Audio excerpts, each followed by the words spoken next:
everyone, welcome back to our channel. Today we will embark on learning yet another interesting concept. It is called function. As you have noticed by now, we do not worry about how any concept is represented, what are the syntaxes, and so on. Rather, we try to find out why the creators of Python bother about introducing those concepts. Why they introduced yet another concept, a function. Suppose we give you two sets of city names, say city names 1 and city names 2.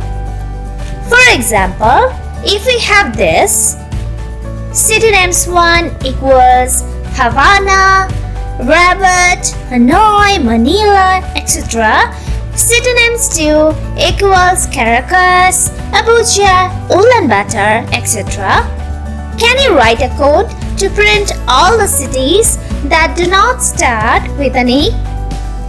Take your time and try to write your own code before we resume. A possible code would be something like this.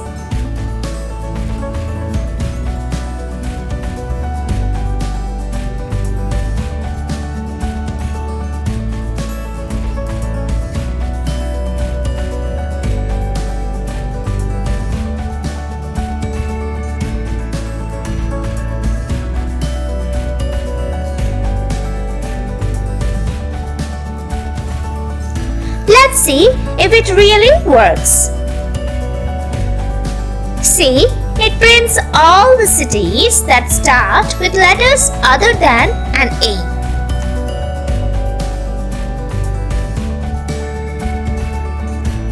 So far so good? Alright. So you might have noticed that we have repeated the same logic for both sets of city names. This repetition is bad for multiple reasons. First, it makes us write more, making us inefficient in a sense. Second, if we find a mistake in the logic, then we have to change in multiple places. Third, it makes the code lengthy, essentially makes it difficult for others to comprehend the code. This is when the concept of function comes extremely handy. Do you want to take a guess how it might help us? Well, function is a concept which allows us to group the repetitive lines of code under a name so that we can access those lines whenever we want by using the name. Since the lines of codes it represents always perform a specific function, the term function is used. Let us see it in action now.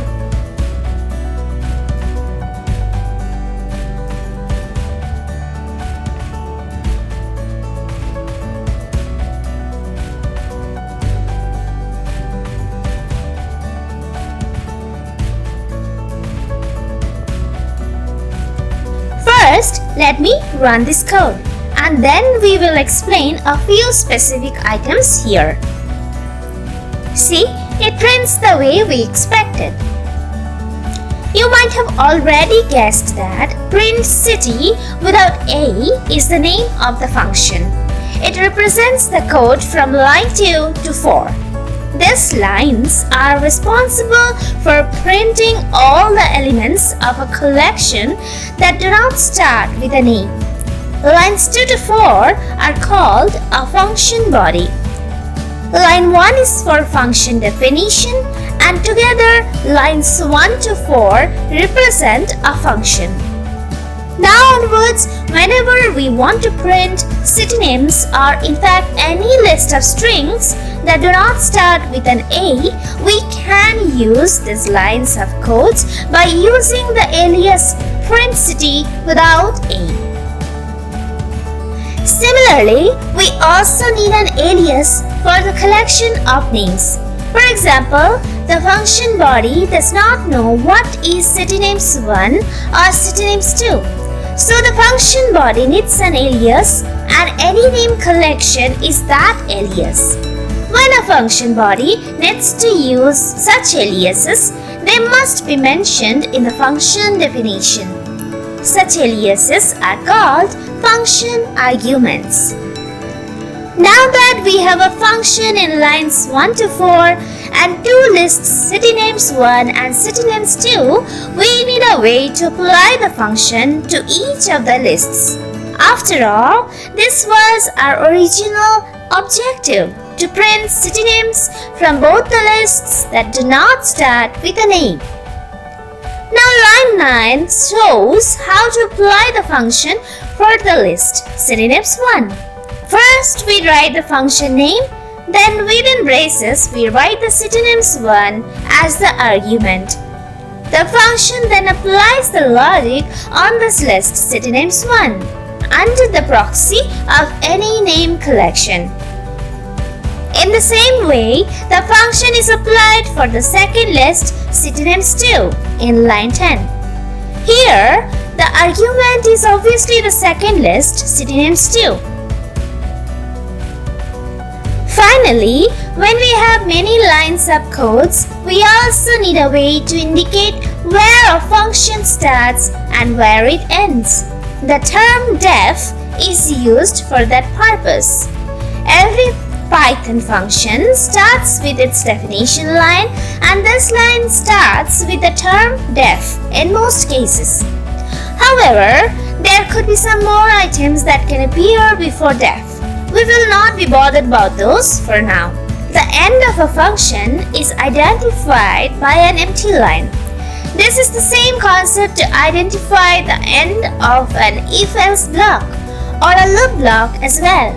In programming lingo, such an empty line is called a new line, though there is a subtle difference between them. Let's see it in Colab. Now that we understand the basics of a function, let's try to apply it for another set of names.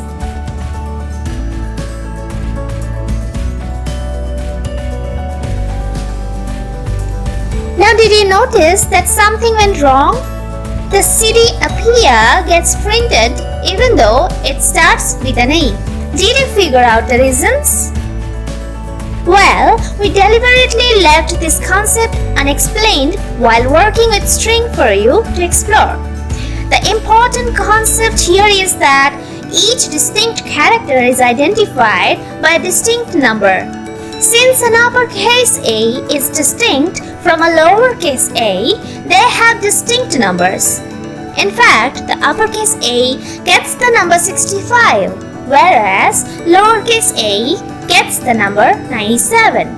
This is why the test for the letter A in the if condition in line 3 needs to be modified to filter out lowercase a as well. What we want to appeal to you is that because we do not use repeated code this time, we need to fix our logic in only one place. Let's see how it works now. Well, we modify the code to convert the first character to uppercase so that irrespective of what case the name has, the test will always perform for the uppercase. Now I rerun the third invocation. But before that, we need to rerun the function to ensure the modification is activated. See, it does not print Apia anymore. We will close for today. Before we meet for the next episode, can you write a function to print the current time in the format hour, minute, second? Think about it and let us know in the comment section below. See you soon. Ciao!